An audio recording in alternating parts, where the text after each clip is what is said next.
एक संघ और उसके राज्य क्षेत्र पार्ट 1 के बारे में ना ज्यादा डीपली के साथ बात करेंगे। इसमें आर्टिकल 1 से आर्टिकल 4 तक के बारे में बताया गया है। अब देखो अनुच्छेद 1 से 4 तक का इसमें विवरण दिया गया है। आर्टिकल 1 क्या कहता है? संविधान का आर्टिकल नंबर 1 क्या कहता है? नाम व क्षेत्रफल, name and territory of the union. यह अनुच्छेद बताता है कि भारत का आधिकारिक नाम इंडिया दैट इज भारत होगा। मतलब इंडिया और भारत दोनों ही एक ही देश के नाम है। भारत को एक राज्यों का यूनियन ऑफ स्टेट्स कहा गया है। इसका मतलब यह नहीं है कि राज्य भारत से अलग हो सकते हैं, बल्कि ये राज्य भारत के स्थायी अंग है। भारत के क्षेत्र में शामिल है राज्य, स्टेट्स, केंद्र शासित प्रदेश, यूनियन टेरिटरीज, अन्य क्षेत्र जैसे अधिकृत क्षेत्र, एक्वायर्ड टेरिटरीज। उदाहरण, जम्मू कश्मीर अब एक केंद्र शासित प्रदेश 2019 के बाद। लद्दाख भी केंद्र शासित प्रदेश बना। पांडुचेरी, दिल्ली आदि भी केंद्र शासित प्रदेश बने।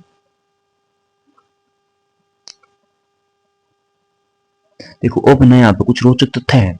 जैसे जब संविधान लागू हुआ 26 जनवरी 1950 को, जब भारत में 562 रियासतें थी जिन्हें एकजुट कर यूनियन ऑफ इंडिया बनाया गया। सरदार वल्लभ भाई Patel iron man of India कहा गया क्योंकि उन्होंने इन रियासतों को भारत में मिलाया। इंडिया दैट इज भारत पर संविधान सभा में लंबे बहस हुई। कुछ सदस्य चाहते थे कि भारत दैट इज इंडिया लिखा जाए। संक्षेप में याद रखें, जैसे अनुच्छेद 1 भारत की पहचान, उनकी एकता की घोषणा। यह बताता कि भारत एक अखंड राष्ट्र है, राज्यों का संघ कोई अलगाव नहीं, सिर्फ एकता। ये आर्टिकल 1 में बताया गया है। तो आर्टिकल 2 में क्या बताया गया? नए राज्यों का प्रवेश या गठन, एडमिशन और एस्टेब्लिशमेंट ऑफ न्यू स्टेट्स के इसमें बताया गया। जैसे कि यह अनुच्छेद संसद पार्लियामेंट को शक्ति देता है कि वह किसी नए राज्य को भारत के संघ में शामिल कर सकती है या नया राज्य बना सकती है। उदाहरण, सिक्किम को 1975 में भारत का 22वां राज्य बनाया गया। पहले ये एक स्वतंत्र रियासत थी। उदाहरण है समझो, जैसे देखिए एग्जाम्पल के साथ समझो, उदाहरण समझोगे ना उतना आपको याद रहेगा। 1947 के बाद कई रियासतें भारत में मिली, जैसे हैदराबाद, जूनागढ़ आदि। सिक्किम 1975 को भारत में शामिल कर राज्य बनाया गया। यह सबसे प्रमुख उदाहरण है अनुच्छेद 2 का। डॉक्टर भीमराव अंबेडकर ने कहा था, अनुच्छेद 2 संसद को शक्ति देता है कि भारत की सीमाएं कभी शिथिल नहीं रहेंगी, बल्कि समय और परिस्थिति के अनुसार बदल सकती हैं। नए राज्यों का गठन, सीमाओं में परिवर्तन, formation of new states and alteration of area boundaries और नेम ऑफ एग्जिस्टिंग स्टेट्स। संसद चाहे तो नया राज्य बना सकती है, किसी राज्य की सीमा घटा या बढ़ा सकती है, किसी राज्य का नाम बदल सकती है, लेकिन राष्ट्रपति पहले उस राज्य की विधानसभा से राय ओपिनियन मांगते हैं। हालांकि वह राय बंधनकारी नहीं होती, मतलब मानना जरूरी नहीं है। उदाहरण, आंध्र प्रदेश से तेलंगाना राज्य बना 2014 में। उड़ीसा का नाम बदला गया ओडिशा 2011। इसके हम कुछ एग्जाम्पल देखते हैं, एग्जाम्पल समझते हैं। ये बदलाव देखो, ये बदलाव होता कैसे है? बदलाव, राष्ट्रपति पहले राज्य की विधानसभा स्टेट लेजिस्लेचर से मत ओपिनियन मांगते हैं, लेकिन ध्यान दो विधानसभा की राय अनिवार्य नहीं होती। अंतिम निर्णय संसद पार्लियामेंट का होता है। यानी अगर कोई राज्य मना भी करे तो भी संसद चाहे तो नया राज्य बना सकती है। डॉक्टर भीमराव अंबेडकर ने कहा था, राज्य सीमाएं स्थायी नहीं है, संसद को भारत की प्रशासनिक जरूरतों के अनुसार बदलने की पूरी शक्ति है। उदाहरण याद हो, जैसे 1956 में राज्य पुनर्गठन अधिनियम स्टेट रिकॉग्नाइजेशन एक्ट के तहत भाषाई आधार पर राज्यों की सीमाएं तय हुई हैं। 2014 में तेलंगाना को आंध्र प्रदेश से अलग करके एक नया राज्य बनाया गया। आर्टिकल 4 की बात करते हैं। आर्टिकल 4 क्या कहता है? आर्टिकल 4 संविधान संशोधन नहीं माना जाएगा। Under law under article 2 and 3 not to be deemed amendments of the constitution.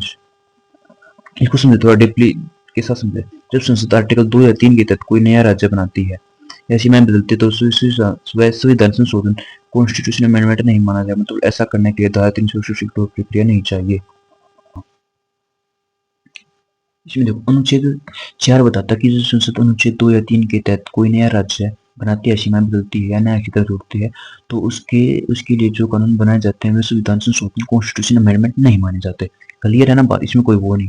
अब संसद इसमें क्या बताया गया है? संसद जब अनुच्छेद 2 या 3 के तहत कोई कानून बनाएगी तो उसमें जरूरत के अनुसार पूरक, सप्लीमेंट्री, सहायक और परिमाणी प्रावधान जोड़ सकती है। ऐसे कानून संविधान में संशोधन नहीं माने जाएंगे। यानी इन्हें पास करने के लिए विशेष बहुमत की जरूरत नहीं होती।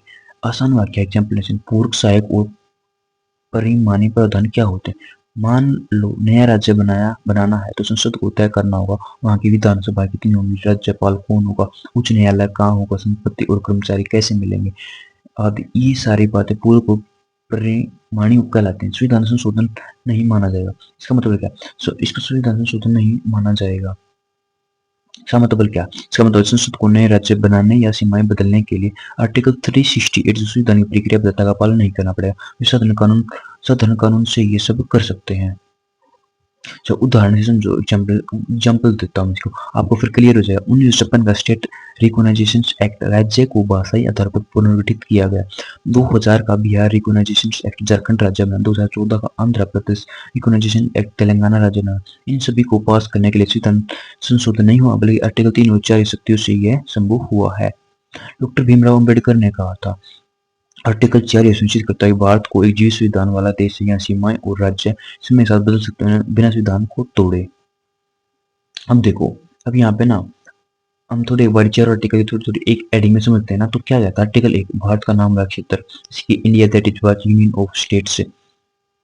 आर्टिकल 2 नए राज्यों का प्रवेश, संसद नए राज्य बना या जोड़ सकती है। आर्टिकल 3 के राज्यों की सीमा नाम व बदलाव संसद को पूर्ण अधिकार है, राज्य से राय ली जा सकती है।